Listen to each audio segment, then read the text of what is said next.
candor per se and actual malice, unquote. The Dole Corporation essentially tried to shut it down before it was released. They attempted to keep it out of the theaters and away from the public. We are a small company. We are 4 people. And facing a lawsuit coming in from one of the biggest companies in the world, it's not for fun. It's really a scary situation. But in many ways, we didn't see any alternatives. I mean, the only alternative they gave us was to give up. And why should we? Gerten filed a countersuit against Dole and won. Dole had to pay $200,000. But that only goes to our lawyers. I mean, our internal cost, it's at least $150,000. And that's money we probably will never get back. I'm over 50. I mean, imagine if I was a 25-year-old activist filmmaker doing this film. They wouldn't stand a chance. Dole failed to stop bananas from being seen, but they succeeded in making other filmmakers nervous about taking on the topic of corporate malfeasance.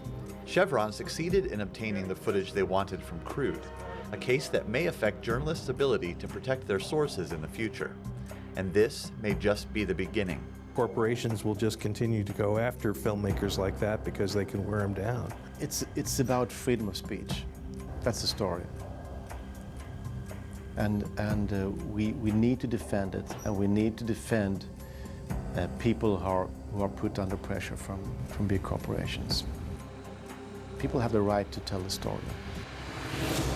More Global Village Voices now on documentaries and the trouble with corporations. The argument about the film Bananas was whether it's journalism or propaganda masquerading as journalism. While I agree that it could have been more balanced, I do believe that it merited legal protection.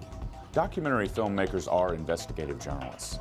In fact, they do some of the best investigative reporting in the world. That's why the troubling trend of subpoenas being issued to documentary filmmakers troubles First Amendment advocates. It's troubling because it will dry up sources of information. Sources will be less willing to talk to documentary filmmakers if they think that what they will say will end up in a courtroom. As for the movie Crude, it's the same question that could lead a court to force a print reporter to turn over a notebook. So the movie did have legal protections, but the court decided that the information was vital to Chevron's case, and in retrospect, it looks like it was.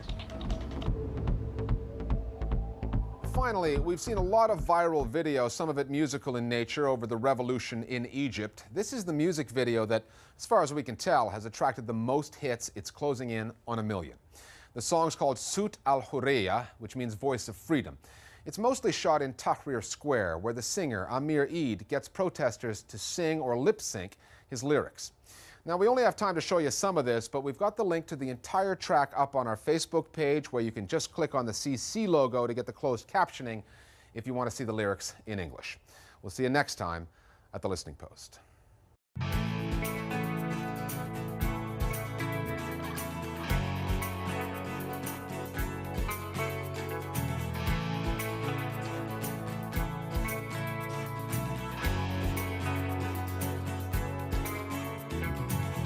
نزلت وقلت أنا مش راجع وكتبت بدمي في كل شارع سمعنا اللي ما كانش سامع واتكسرت كل الموانع سلاحنا كان أحلامنا وبكرة واضح قدامنا من زمان بنستنى بندور مش لاقيين مكاننا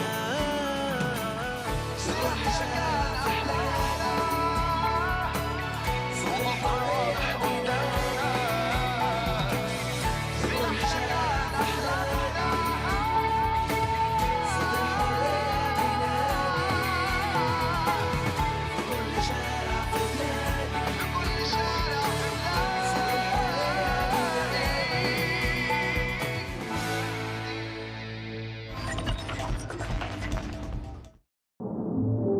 As the clouds roll in across the Mediterranean, you'll still find it easy to drift away.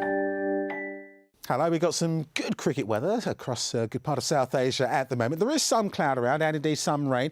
This rain's now making its way away from eastern parts of India. We have seen some rather lively showers just around eastern areas of India. But as far as the cricket's concerned, for Tuesday it's fine and dry for Nagpur. The rain is further south. There will be some showers into Andhra Pradesh, Tamil Nadu, into Kerala. Maybe some showers there for Sri Lanka as well. But southern Sri Lanka will be dry. And certainly for Wednesday's game in Sri Lanka, set fair temperatures in Colombo then at around 33 degrees. Just notice some rain just sneaking its way up the spine of India. Rain, sleet and snow over the higher ground. Jammu and Kashmir could see some wintry weather, as is the case too into Afghanistan. A little colder than it has been recently across the Arabian Peninsula, but not too bad at 25 Celsius there for Doha. Similar values too for Riyadh and for Abu Dhabi. We have heavy showers once again across northern parts of Madagascar. We've seen some very heavy rainfall here recently, around 53 millimetres of rain. Our old tropical cyclone is making its way out of the way. It's largely dry across South Africa, a few showers into the southeast, but the wettest weather will be a little further north through Tanzania and indeed into Zambia.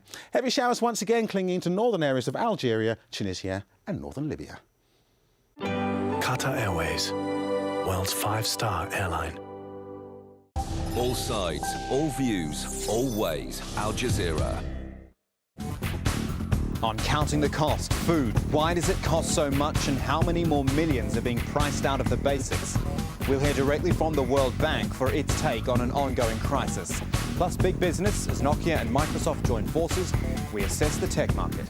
Counting the cost at this time on Al Jazeera.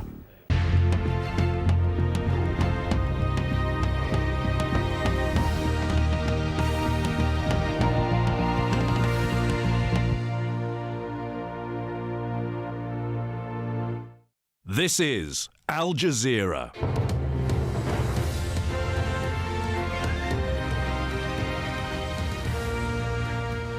Hello, welcome to this news hour. I'm Shuli Ghosh with extended coverage of the anti-government protests in Libya. More than 60 people are reported dead after more violent clashes in Libya. But protests are gathering momentum. Demonstrators say they've taken control of several key towns. In other news, an Indian court upholds the death penalty on the only gunman captured alive after the Mumbai massacre. I'm Veronica Pedroza in Kuala Lumpur with the top stories from the Asia Pacific, including China's farmers forced to plumb new depths to beat the record drought. Plus, I'm Wayne Hay on the Thai-Cambodia border, the scene of deadly clashes in recent weeks. The fighting is all about this piece of land leading up to an ancient temple.